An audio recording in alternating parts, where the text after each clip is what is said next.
Welcome in, listener. You're listening to a segment from the Slumpbuster podcast with Ju-Ju Dre. Find the full episode on Spotify, iTunes, the Google Play Store, or our YouTube channel. Enjoy. Were you surprised that Conor McGregor came out of hiding to actually give an interview? Because I remember I was at the gym. I just look up on the cameras. I see Conor McGregor talking. I'm like, wait, what? He's actually given an interview after all that? Yeah. So, and especially, it was sort of unprecedented. Like, nobody had said, hey, we're going to have an interview with Conor McGregor coming up next week or anything like that. It sort of just happened, and I started getting some notifications on my phone that Conor was having an interview.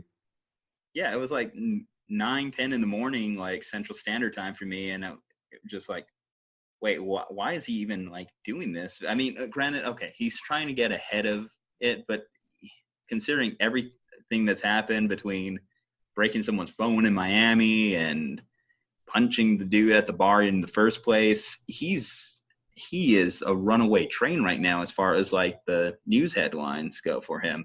Like, this is like our third week talking about Conor just in our show's existence, our 1 month existence. We've already brought up Conor 3 times now. Mm-hmm. It's just because he can't get out of his own way. So, I mean, going into the actual interview, so it was interesting. So he started off kind of like a bumbling, stumbling mess. You could tell he was a little bit nervous. Like, he's a little bit shaken by how much blowback he's got from this issue. So when I look at it, let's see. So some of the main ones that stands out. So he's talking about does he think that this is it for him? The host, Ariel, like from the ESPN interview, basically asked him, do you think you have an anger management issue? And he basically kind of like dodged the question. Like, he didn't really want to answer it too much. He did admit he was in the wrong for the bar situation, which is a big step for Conor. I don't know if that's really necessarily good for him legally to have a nationally televised interview saying, yeah, I was the aggressive party here. Mm-hmm. But I think his lawyer's not going to be too happy about that. But I don't think it's good. So one of the ones I found interesting, too, is just in terms of future fights. He said he was supposed to fight in July, but apparently he broke his hand sparring. Mm-hmm. I don't know how much I believe that. So I don't want to say Conor's lying. He obviously knows what's going on in his camp and in his world. But that dude's fought in with like a torn ACL before, and he is a warrior. So I don't know. To me personally, Conor was coming off, like you said, his whole demeanor was changed. He's well known for being, that high energy, really spunky dude.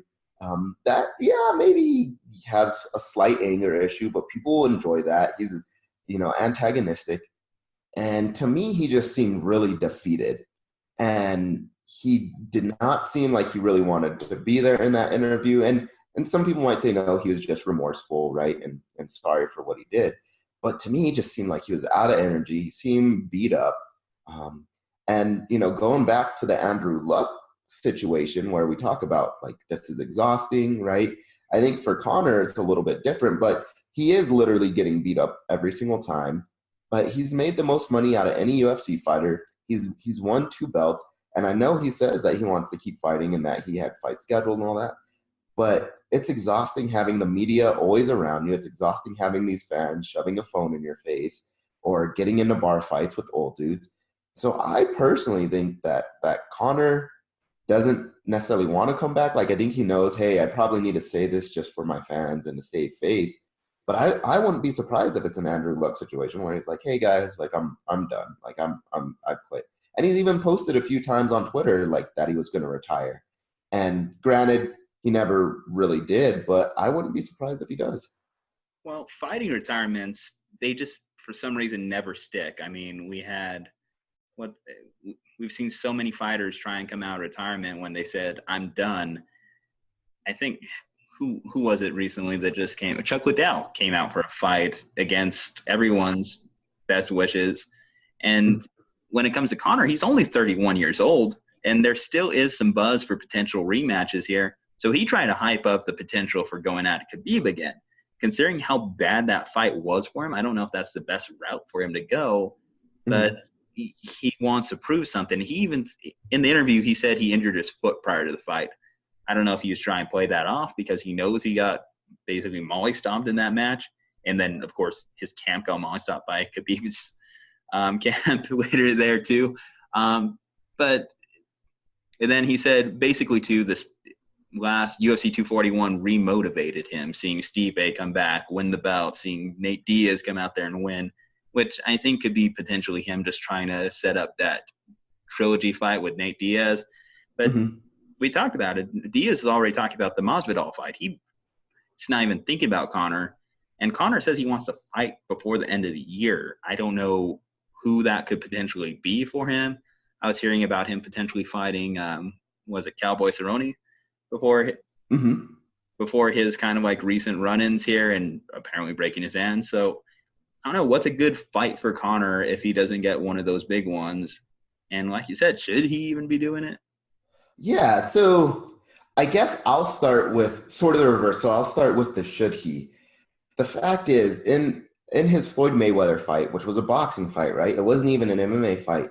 That is the most money an MMA fighter has probably ever made on a single fight. So I want to say he was close to 100 million, if not more than that.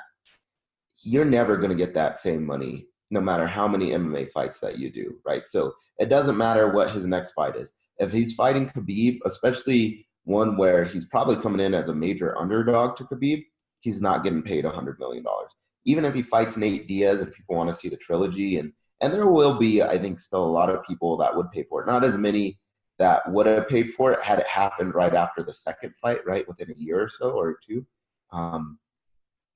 But you're not going to make $100 million. And so I think that's where this is different, is with those other fighters, a lot of times they had to keep fighting because they weren't getting paid that well, right? Like at most, they were making maybe $1 million per fight, maybe $2 million, and then you have your sponsorship money or something like that. And so you have to keep fighting.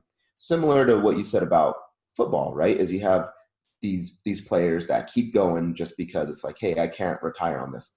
Whereas Conor, he's made enough to retire for sure. And now you're going to come back and fight for basically peanuts compared to what you made in that Floyd Mayweather fight. So that's sort of where I think the dynamic is different for Conor McGregor. From a marketing standpoint, do you think this interview hurt him? I feel like it really defeated this character. You mentioned it actually too. This character in our heads that we think of when we think Conor. Like if anything, I would have preferred he not gave this interview, and in his next fight, he really played up that villain role.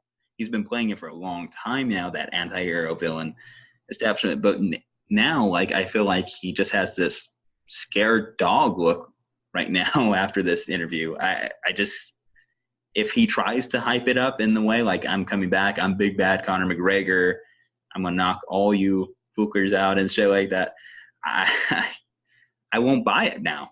Just basically after seeing him in this. Yeah, like I said, he just seemed defeated to me. Like he didn't have the same energy. He didn't have, sort of that, hey, I do what I want attitude. No matter, I always thought he was a jerk, but at least it was entertaining, right? Watching him smash buses, take people's belts away, jump out of the cage to, go run up to Jose Aldo. And so now it's kind of like, you just seem sort of like a beat up dog or something, right? That is just trying, like, and now it seems like all he wants is just the next big money fight, right? Like he's talked about, I want to fight Khabib. It's like, you got your butt whooped by Khabib. Does anybody really want to see that again? Khabib doesn't want it too, like he literally downplayed the even thought of facing Conor again, because why would he? Like he has much bigger fish to fry. He doesn't. Conor's the furthest thing from his mind right now. Yeah, and then like some of the other things, like he wants the Nate Diaz trilogy, which, like I said, would have made a lot of money a few years ago if it had happened 1 year after the second fight. But now people are like, Diaz, Diaz obviously won the first one in a decisive way. A lot of people didn't think the second fight was all that great. Like Conor turned his back literally and was running away for parts of the time. And so it's like, that's not really a good moneymaker. I would pay to see Cowboy Cerrone and Conor McGregor fight each other. But then is that even, the main event on a card, right? Like, can that be your main event if it's not for a belt, it's not for anything, right? Like they would have to give him an interim belt. And I think everybody would know, okay, this is just a gimmick. It would have to be the main event though, because I don't know what card you throw him on where it wouldn't necessarily be the headliner. Like, there's a lot of talented fighters, but at the end of the day, Conor's still going to have that name value that will be able to sell pay-per-views more than your average fighter. But yeah, like going back to the Nate Diaz, they play the same kind of role right now too, because Nate Diaz is getting hyped up as that anti-hero role that Conor was a couple years back. So I think we've seen the best of Conor McGregor. I think so. I mean, honestly, if I'm Conor McGregor, here's what I would hope for. I would hope that Dustin Poirier can beat Khabib Nurmagomedov. I think the chances are slim because Khabib's one heck of a fighter, and everything that I've seen, he hasn't slowed down in any of his fights, right? The dude barely loses even a round to people, let alone a fight to people. But if Dustin Poirier is able to somehow pull out a win, which Khabib leaves his chin open, and Poirier is a pretty good striker, he might be able to catch Khabib. Conor McGregor's already beaten Dustin Poirier once. So maybe Conor can say, hey, I want to come back. I want to fight for the belt. I think Dana White would give that to him right away. That would be your main event. And Conor has a legitimate shot at saying, hey, I already beat Dustin one time. I could beat him again.